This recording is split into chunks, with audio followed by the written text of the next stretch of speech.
You're back. Can I do anything for you? Can you tell me more about the theft? Of course. We were unloading our things from those horrid little boats that the Nauts get about in when it was taken.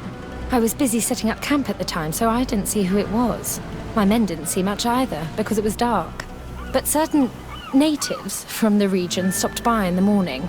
They were aggressive and insisted that we leave. I'm sure they were behind the robbery, unless it was just bandits. There were a couple that my men chased away, but that's all I know. Thank you. We'll get about finding it. Is there anything else?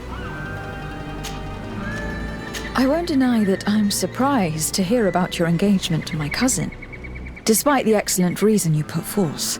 Surely you didn't think your cousin would stay single forever? Perhaps you thought to remedy this yourself? Know that although the decision was not my own, I'm very pleased about it. I got the impression your uncle thought a wedding might calm your cousin a little. And now that he's in the role of governor, he needs a wife of his standing. My father saw an opportunity to get me away from Perenne, where I was in great danger, and found me a worthy husband in the process. But again, it's clear that their main intention was to put an end to years of conflict. Is there anything else? Since we're going to be cousins, I'll have to get to know you better. Well, aren't you just lovely? I'm afraid there isn't much to tell. I was raised like any good princess, educated in both arts and arms. But, as I had several older brothers, I was never really given a political role. I'm still my father's favorite, though. You may know that I've already been married once, but my husband was murdered in cold blood as part of a plot at court. I'm very sorry for your loss. Please accept my deepest condolences. You're too kind. After he died, my father decided it was best to send me away from Perenne. He knew your cousin was unmarried and was tired of the futile disputes between our families. So he contacted Prince d'Orsay, and the rest is history. Is there anything else? I must be going, Your Grace. But of course. Goodbye, dear cousin.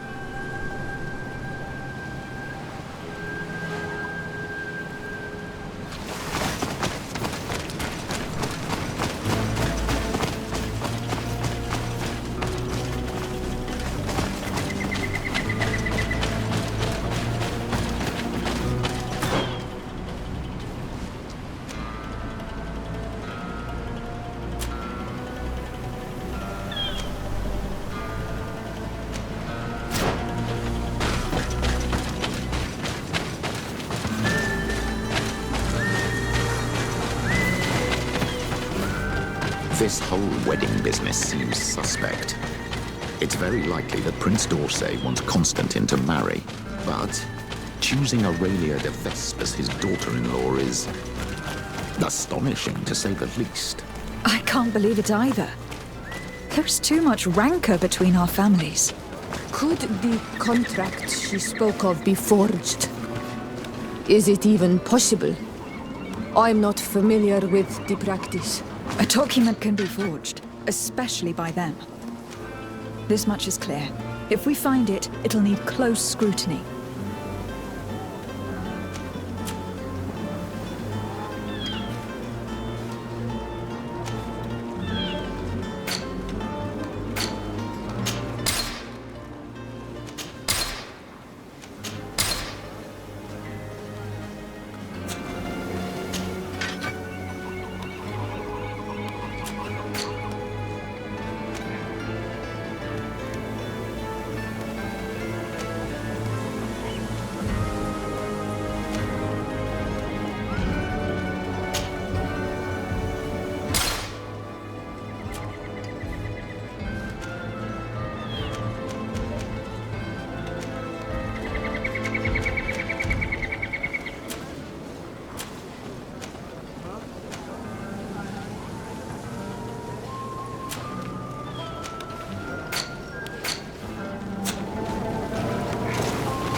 If I've understood correctly, the chest was here when it was stolen. Ah, there are footprints which lead away from the camp.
There are other footprints here.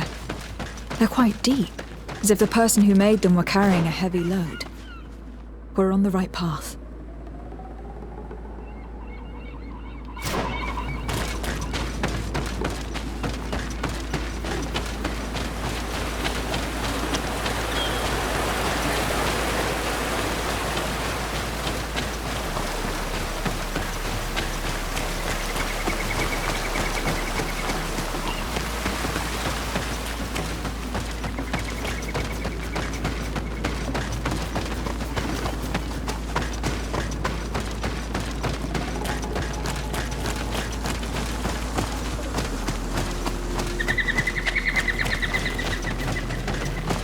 The undergrowth has been crushed.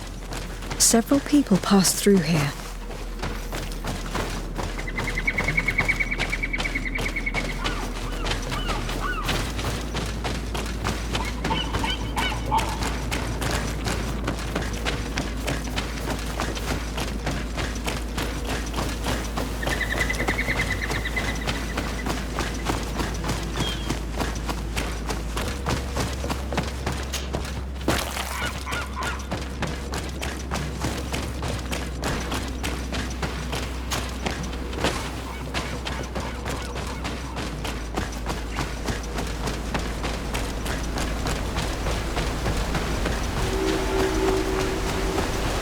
The footprints seem less hurried.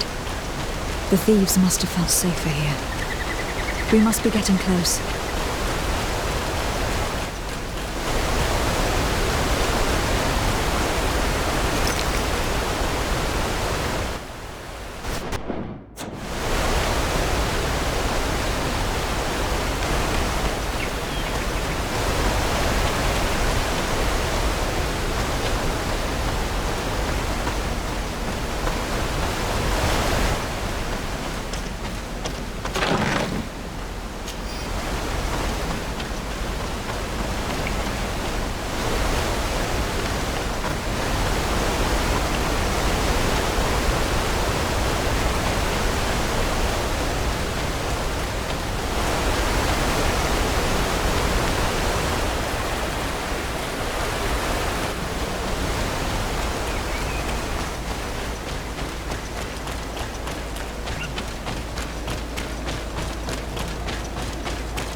Island. We don't see many around here. But I'm convinced they don't eat their prey where they catch it. They would normally take it back to their lair. Maybe they were about to do just that when we got here. Let's look around. We'll soon find out. And let's not forget Aurelia's chest.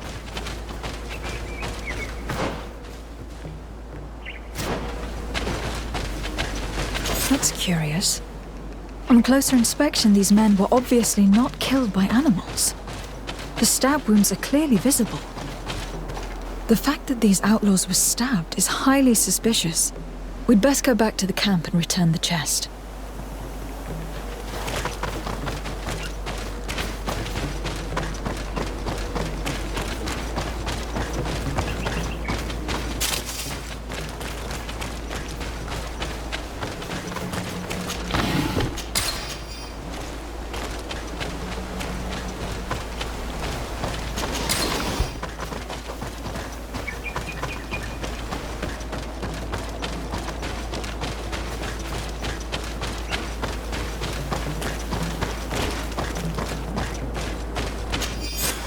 The Devasp coat of arms.